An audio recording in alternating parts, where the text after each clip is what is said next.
Okay, welcome back to Apocalyptic Weather Survival Guide. If you missed the intro, I suggest you watch that. But anyways, we're going to take up where we left off. As I had mentioned earlier, we will be discussing fire chemistry, fire triangle and the classes of fire, considerations for sizing up a situation involving a fire, firefighting resources, portable extinguishers, and basic available resources. Also, fire suppression safety, using safety equipment, the buddy system, and suppressing fire as a team. Also in Unit 6 of the participant manual, we will be discussing fire and utility hazards, including electrical, natural gas, and flammable liquids, and hazardous materials, identification, and defensive strategies. Now, as I just mentioned previously, emergency responders protect the lives of others and also help each other as a team in playing an important role in neighborhood safety. And when responding to emergencies, safety is a priority. Therefore, buddies serve an important purpose. Protecting each other's safety. Stick together at all times. Wearing proper safety equipment as possible, including and not limited to safety gloves, helmet, goggles, N95 mask, or at least a bandana around your face, covering your mouth because of the smoke, and possibly steel-toed shoes. Like these. Our primary goal is to do the greatest good for the greatest number of people. Okay, before we begin, Section 2, Fire and Utility. Actually, that's Section 2 of Unit 6. Fire Chemistry. The fire triangle and classes of fire. So before we begin, are there any questions? Can I open my book now? Yes, please do. Okay, cool. Here we go. Wait a minute. Where are your gloves, young lady? Do you have some I can borrow? What? Yeah, here you go. Thank you. Wow, they're so dirty. Well, I've been prepping for the apocalypse. And remember the 3 R's of emergency: readiness, response, and recovery. That's for first aid when you're taking care of survivors. Can I have some of those cards, please? Sure. Thank you. Okay, once again, that's Unit 6, Section 2, Fire Chemistry.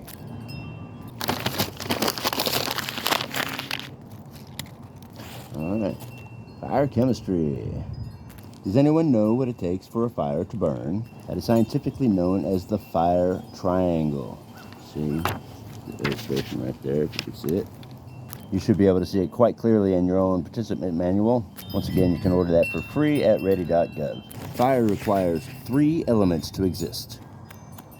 Those 3 elements are heat, fuel, and oxygen. That causes a chemical reaction. Okay, now heat is required to elevate the temperature of a material to its ignition point. And the fuel for a fire may be a solid... Wait, what? No. Okay, what's yours say?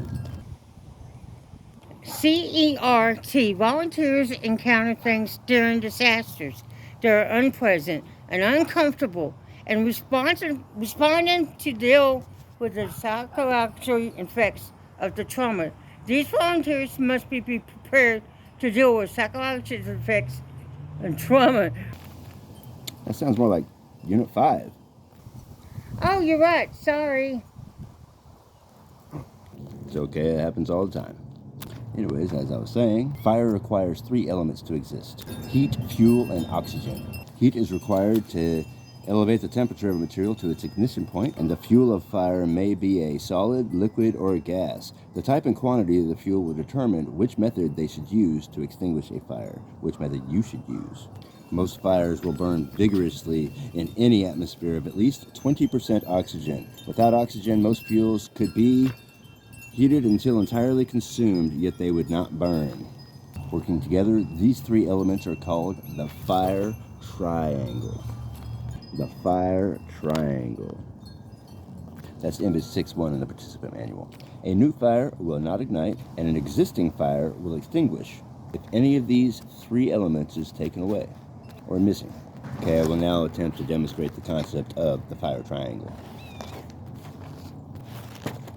By removing oxygen from a burning piece of cotton. Okay, I'm going to ignite this piece of cotton.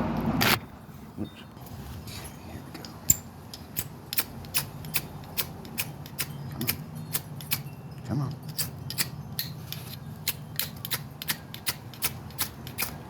Come on. Well. Oh, come on. Well. Okay.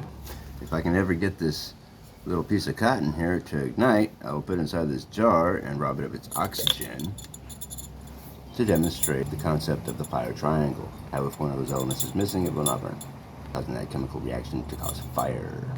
It is windy out here. You'd think that would feed it extra wind, or I mean extra oxygen, but it also smothers it. It has to catch a spark first.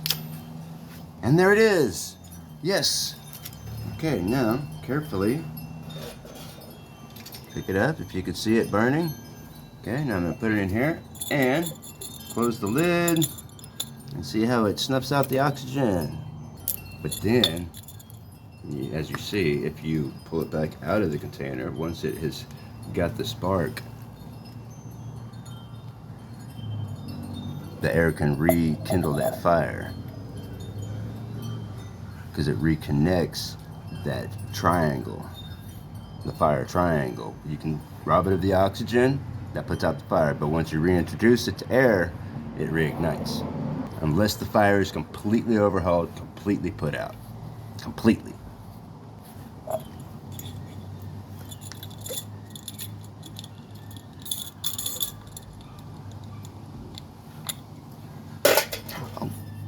And there you go. Now I must emphasize the need to ensure every piece of burning material is extinguished completely. 100%, not 99.99, because that 0.1 might reignite, as you see. Don't give it that chance, because unless the fire is completely out, reintroducing oxygen may feed that and complete the fire triangle, rekindling the fire. See?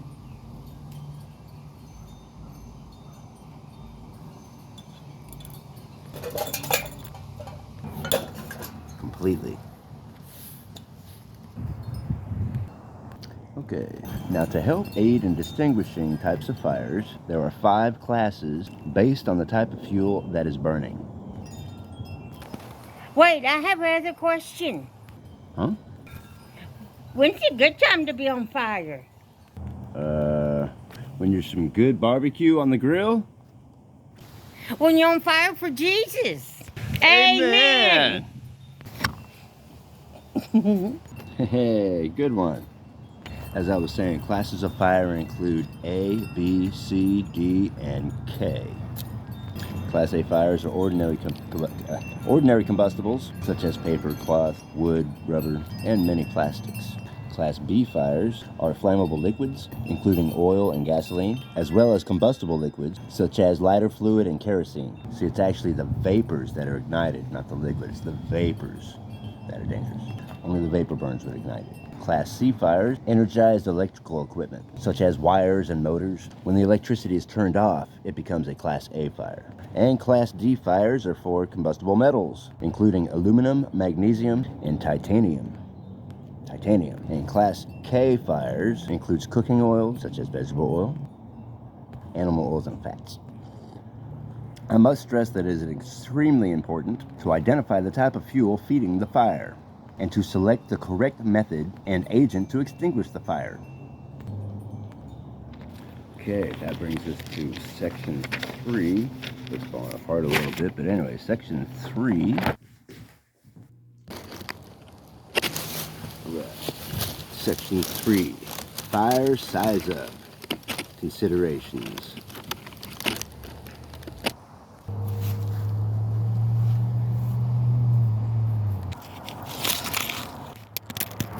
Okay, as introduced in Unit 2, size up is a continual process that enables professional responders to make decisions and respond appropriately in the areas of greatest need.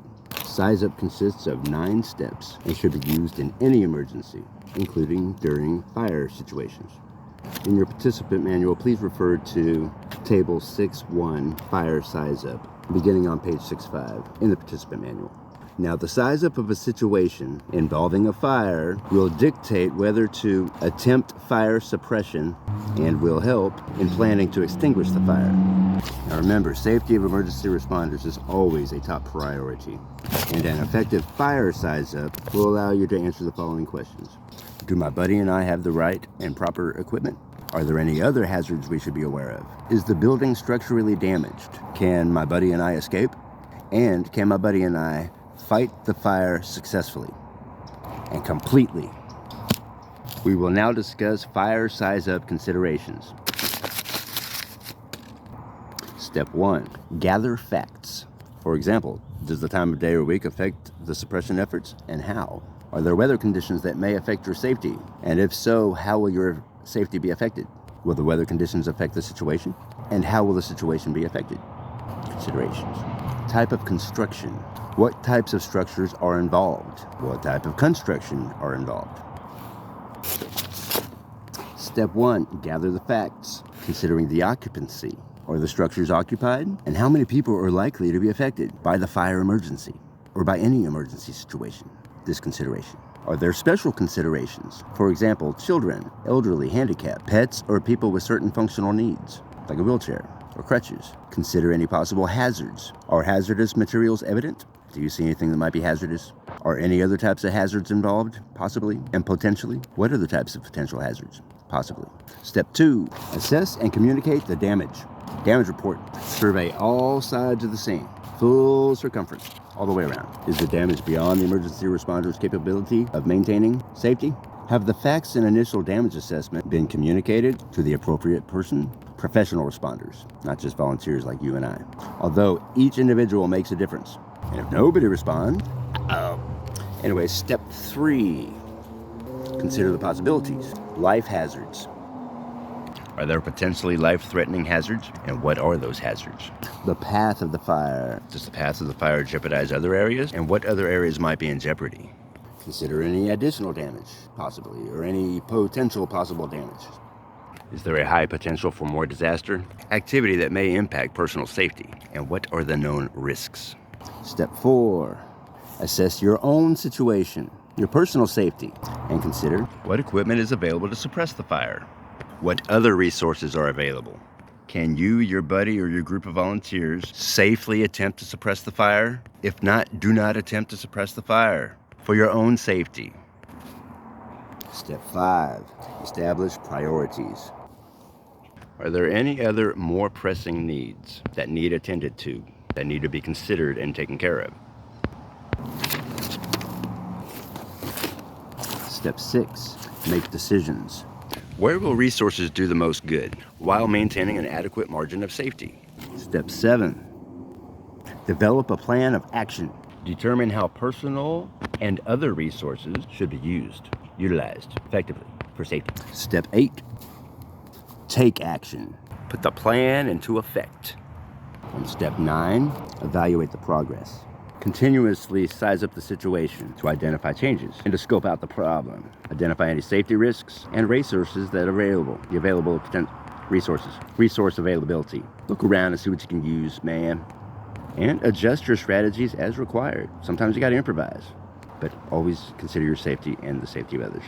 Seriously. Size up is a continuous process, as I just said, just to reemphasize, as well as the evaluation of progress. You're required to go back and double check, triple check, make sure the fire is completely suppressed and put out, extinguished. Seriously. And remember, your safety, as well as the safety of your other volunteers in the group, your team members, is of ultimate importance, primary importance. Primarily is very important. It's always a priority. Now, does anybody have any questions? No? Okay, moving on. That brings us to section 4, firefighting resources. You may want to pause this right here, take a bathroom break or something, because this is where we get deep. It's a little bit involved. After all, this is level 2, advanced fire safety. And not to be taken lightly, be taken seriously for your safety and the safety of others. So please listen quite carefully. Be careful! Seriously. Okay. Firefighting resources.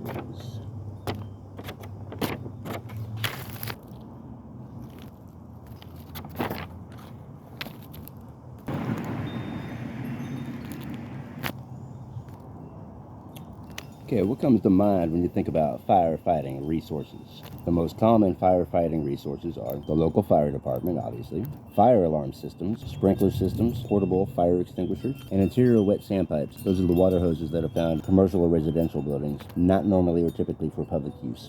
And obviously, fire extinguishers. It says here that portable fire extinguishers are invaluable for putting out small fires. I would say they are quite valuable. But the book says invaluable. I'm not sure what that means. It means you can't put a price on how valuable it is, I guess. Anyways, a well-prepared home should have multiple portable fire extinguishers in places included but not limited to kitchen, garage, any kind of workplace, basement, attics, bathroom, maybe. Hide one under your bed, keep it in your sock drawer, carry one with you on an inside pocket. Well, maybe not. Anyways, workplaces that are governed by safety regulations, fire codes, and etc. should have the appropriate number of fire extinguishers as defined by regulation or fire code. Now, the type of fire that is burning will determine what available resources to use to fight that fire. Safely, of course. Types of fire extinguishers. There are 4 basic types of fire extinguishers: water, dry chemical, carbon dioxide, and specialized. Please refer to Table 6.2, Types of Fire Extinguisher, Extinguishing Agents, and Methods, in the participant manual. For an overview of this information, fire types, extinguishers, and methods. That's Table 6.2, in the participant manual. If you don't have one, you can get one for free online at ready.gov. Ready.gov. Anyways, the chart shows fire type as an ordinary solid material, the extinguishing agent as in water, foam, or dry chemical, and the extinguishing method removes heat, removes the air and the heat, and it breaks down the chain reaction as discussed in the fire triangle. Okay, and right here it lists out the fire types, the extinguishing agent, and the extinguishing method in detail. For example, flammable liquids, which are class B, the extinguishing agent, foam, CO2, or dry chemical, and the extinguishing method removes the air and it breaks down the chain reaction. Now for electrical equipment, as in class C, as we discussed momentarily earlier, the extinguishing agent is CO2 and dry chemical also. It also removes the air and breaks down the chain reaction. Now class D fire extinguishers for combustible metals, not as common around the house, probably in the shop, maybe in the garage. Anyways, the extinguishing agent or special agents, that's what it says. Special agents like 007. Put out the fire. And the extinguishing agent is that it puts out the fire by removing the air, usually. And of course, for fire type class K, I don't know why they call it that, but anyway, the extinguishing agent, 007, is a chemical. Chemical. Anyway, being serious. And the extinguishing method is that it usually removes the air. That's the idea. You take away the air, it stuffs out the fire. As I demonstrated in that demonstration earlier where I disconnected the fire triangle by removing the air and it put out the fire. And then when you reintroduce the air, it rekindles the fire, as demonstrated earlier. The book then goes on to extensive detail to discuss and describe extinguisher ratings and labels, stating that the State Fire Marshal and Underwater Laboratories, an organization that sets the safety standards for manufactured goods, rates and approves all portable fire extinguishers. Extinguishers are rated according to their effectiveness on the different classes of fire. Manufacturers must label the strength and capacity for each extinguisher as well. The label contains vital information about the types of fires, and that will tell you which fire extinguisher is appropriate for extinguishing that fire. Class A extinguishers have a rating from 1A to 40A. That's quite a lengthy rating, with a higher number indicating a higher volume for an extinguishing agent within the extinguisher. And if you didn't know, there you go. Extinguishers appropriate for Class B fires have a rating from 1B to 640B. Wow, that's more than how many B vitamins, I think. I don't know, there's a lot of B vitamins. And there's a lot of Class B fire extinguishers too, apparently. And if you didn't know, there you go. No number accompanies an extinguisher rated Class C. Interesting. Nor Class D or K. Okay? The C on the label indicates only that the extinguisher is safe to use on electrical fires. Manufacturer labels on the extinguisher match type of fire to the need to extinguish fire suppression system. Some of the different types of fire extinguisher labels you may encounter are illustrated in Image 6.2 in your participant manual. Manufacturer's label on page 612, I believe, in the participant manual. Here's an example. What label was it? There's still several pages to review here. Okay, some common characteristics of a water extinguisher include, they're not limited to, standard size capacity of 2.5 gallons or 2.5 gallons, standard range capacity of approximately 30 to 40 feet, not quite 50, and the standard pressure is about 110 pounds per square inch, or PSI. Now for chemical extinguishers, Chemical extinguishers. Dry chemical extinguishers are most common. Dry chemical extinguishers have a sodium bicarbonate base and are effective on Class B fires and Class C fires. Multi-purpose dry extinguishers, dry chemical extinguishers that is, have a monoammonium phosphate base and are effective on Class A, B, and C fires. Common characteristics of dry chemical extinguishers are capacity of approximately 10 to 20 seconds discharge time. Standard range is approximately 8 to 12 feet, and the standard pressure is 175 to 250 psi, or pounds per square inch. Now, when deciding to use an extinguisher, there are questions to take into consideration before attempting to fight a fire with an extinguisher. Remember, the first priority is safety, as well as being careful. Okay, in your book, refer to image 6.3, deciding to use a fire extinguisher, on page 614, in the participant manual, and review the following questions. Are there 2 ways to exit the area quickly and safely when attempting to extinguish a fire? Do you have the right type of extinguisher for the fire? Is the extinguisher large enough for the size capacity of the fire? Is the area free from other dangers, such as hazardous materials or falling debris? If the roof caves in on you and your buddy, are you experienced and trained in the use of fire extinguisher? If not, you might not want to attempt to use it. If the answer to any of those questions is no, if you've been unable to put out the fire within 5 seconds or immediately, then leave the building, leave the premises immediately. Seriously, for safety. Don't want that roof to fall on you, burning embers on your back. No bueno. As you're exiting the building, you should close the doors behind you to slow the spread of the fire, suppress the oxygen flow. And if possible, contact the local fire department to help you. Under apocalyptic circumstances, they may not be available. Sorry, all responders are currently busy assessing and responding to other situations. Thank you for your patience and understanding. Anyways, if the answer was yes to those questions, go ahead and extinguish that fire. Go for it. You can do it. After attempting to extinguish a fire successfully, remember to keep sizing it up, the situation. Search the fire scene for hidden embers that may spark up and cause the fire to rekindle. Remember to cool, soak, and separate. Image 6.3 illustrates deciding to use a fire extinguisher. If you have a participant manual, please refer to that. I'm going to skip ahead. Does anyone have any questions? No? Okay, moving on. Operating a fire extinguisher. If you have already seen the Apocalyptic Weather Survival Guide fire safety video, the previous one, the original one, part 1, after the intro, or perhaps it was part 2, I'm not sure. Anyways, if you saw the first one, the original, the official, then I already demonstrated and explained how to use a fire extinguisher, the most common fire extinguishers, basically and effectively. Now, image 6.4 in the participant manual covers the components of a portable fire extinguisher on page 610 of the participant manual. And a portable fire extinguisher includes 4 components. I think I already mentioned that, but anyways, those 4 components are a pressure gauge, typically a hose, a cylinder, and a carrying handle with a trigger. Squeeze the trigger and it sprays the chemicals from the extinguisher to extinguish the fire. Kind of obvious. Here's an illustration right there. Once again, in the previous video, I already explained the acronym for operating a fire extinguisher, PASS, or PASS, and that stands for pull, aim, squeeze, and sweep. PASS, pull, aim, squeeze, sweep. And to ensure that the fire extinguisher is working properly, you should always test it before you try to use it. Test it before approaching the fire. And in your participant manual, you can refer to image 6.5 for the image of the PASS acronym system to remember and how to use and operate a fire extinguisher. Don't pass the extinguisher to somebody else. Know how to use it, because your buddy is going to be busy watching your back. No pressure, but the extinguisher's in your hands, so step up with confidence. Be the hero, save the day, or evacuate right away. Seriously. Anyways, so there's an illustration right there for PASS. There, see? Pull, aim, squeeze, and sweep. It's important to aim at the base of the fire. Extinguish the fuel, not just the flames. Now it goes on to discuss interior wet sandpipes. Some of you might be like, what's a sandpipe?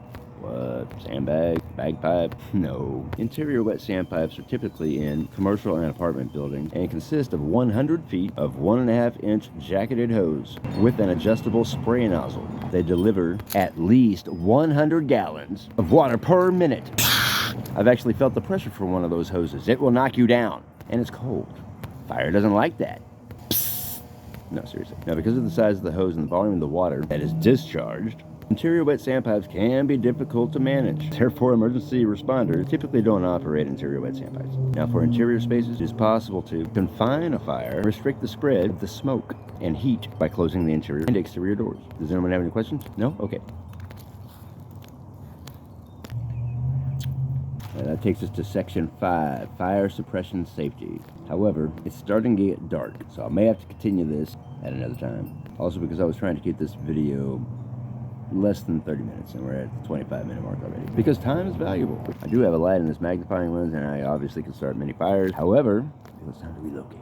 So remember, be careful, stay safe, and God bless you.